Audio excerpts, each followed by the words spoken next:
I got fired up for a second there. Okay, so this is going to be my last question. Before I ask the question, I want to share a quote. I don't know if any of you know who Kofi Annan is. Okay, so we lost him last year. And I am a youth ambassador for the Sustainable Development Goals of the United Nations. And I had just joined when I found out that he passed. I was really sad that I didn't get a chance to meet him. But he has a quote, and I don't want to misquote him, so I will read it. There is no tool for development more effective than the empowerment of women.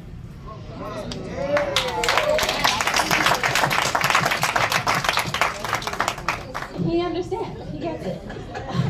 So, yes, because, you know, especially when someone mentioned earlier that every issue is a woman's issue, and so we're involved in every aspect of life.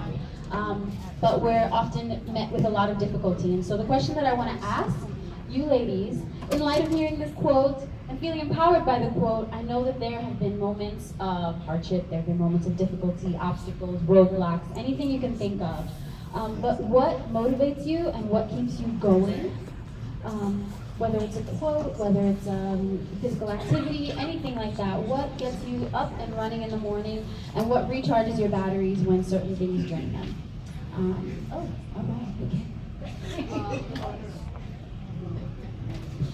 Okay, first of all, I think if you like what you do, then you don't have to make a list of things to do. You just get up and do it. But I just wanted to mention this a little bit off that point, is that when we have our meetings, this is the sister girls leading the way to save our planet. And some of the moms come in with boys.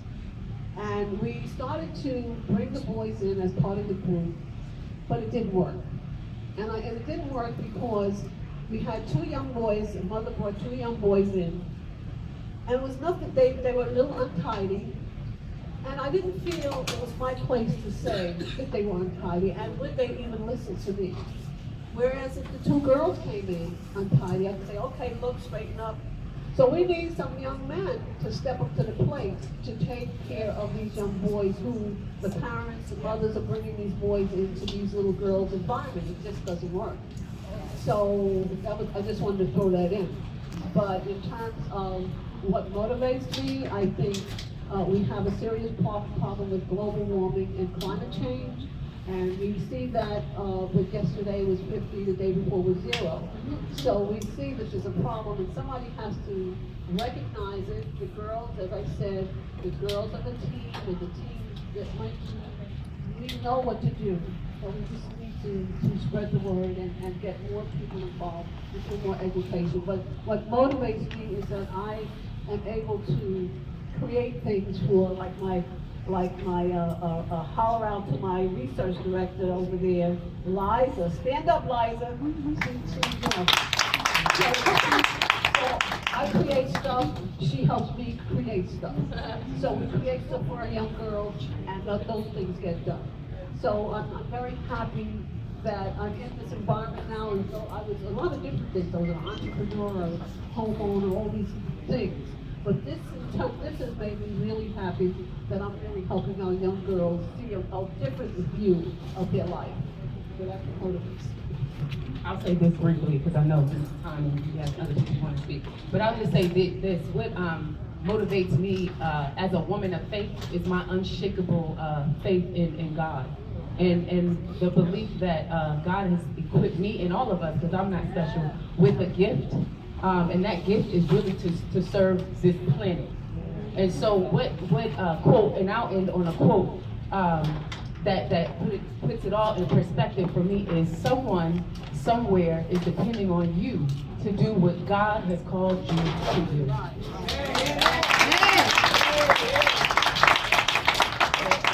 I'm going to be brief also. I think you guys probably know I started all of this with about my mom. I mean, she have instilled such great quotes in me, and that's what really drives me. You know, and one of our other quotes that I'm going to do is that you can never get weary of good work, of goodwill.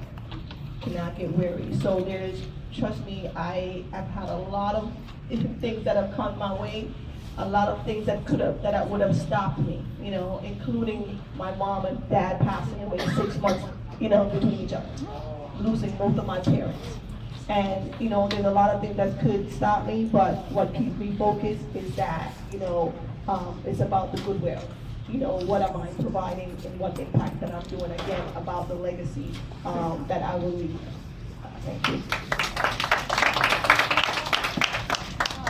I just want everyone to also know, if you don't know this about Annette's story, she lost both of her parents within the first year of opening her restaurant. And then her restaurant took 3 years to get off the ground. So you can only imagine how much emotional burden that was. And so for her to be so resilient, there has to be something driving her. So I really appreciate that. Who else would like to answer that? Yeah, because we have our next moderator, so it's just look back. Okay.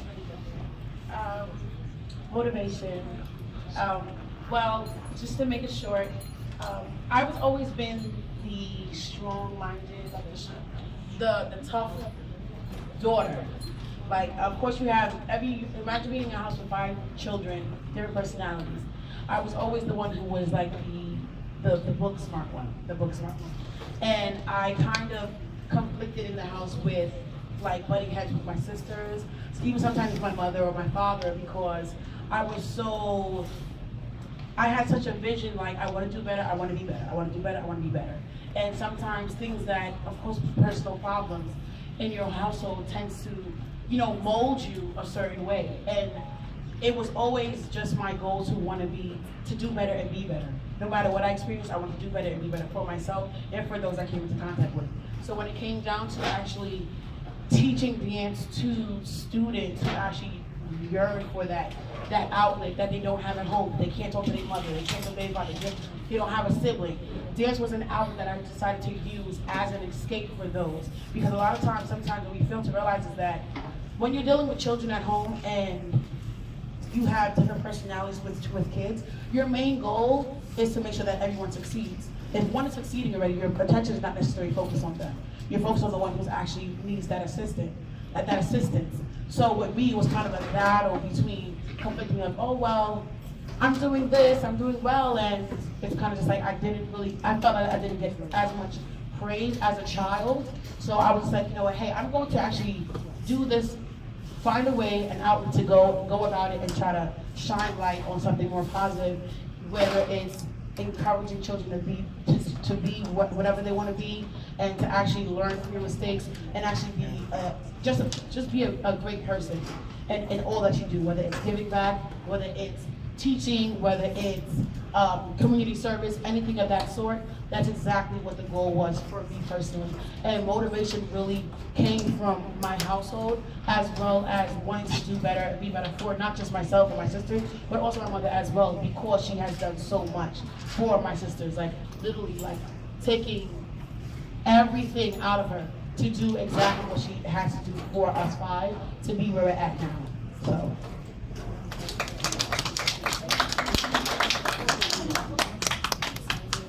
I will say after these ladies finish, my time is up, so they will finish it out. Thank you. You know, for myself, what really motivates me, and thank you so much, she's wonderful, right? Give her another round.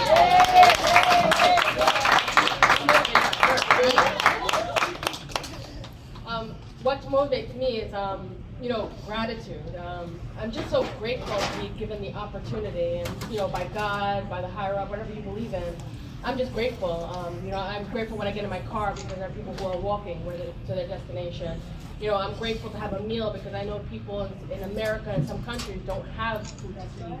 And so what motivates me is really to, you know, give gratitude that I have an opportunity, but also to lay the foundation for others to get their opportunity. And so, you know, it's really just nice to be here, and I'm grateful just for this opportunity. I'm just going to be brief. I know we've got to keep on moving, but you know, I said a couple of weeks ago, someplace that I spoke, I don't remember, that it ain't over till God says it's over. And for those of us that understand new beginnings, for me, sitting on the New York City Council has been a brand new beginning. I come from corporate America, and I decided to give up a life in corporate America to become a volunteer. Some almost 10 years ago, and I never drew a paycheck. My husband pretty much was the breadwinner, and he said, go ahead and do what your heart is telling you to do and where God leads you to do. And that's one thing that I've never done. I had never walked by faith and not by sight. So that was the first time when I decided to give in to my grassroots heart, and kind of just feel it and learn about my community, learn the improvements that I can make. Just one person can make such a difference. Just get out there and just feel it, feel the pulse of your community and the need, and truly what God is putting you here to do, and that real work. This has been a second beginning for me, a woman of a certain age. It's been a second beginning for me being elected in 2018, to start all over again, to be able to stand here and tell you that I was born to do this work, and every day I get up on purpose with a purpose. Thank you. Well, they're not done talking because now Lisa is going to do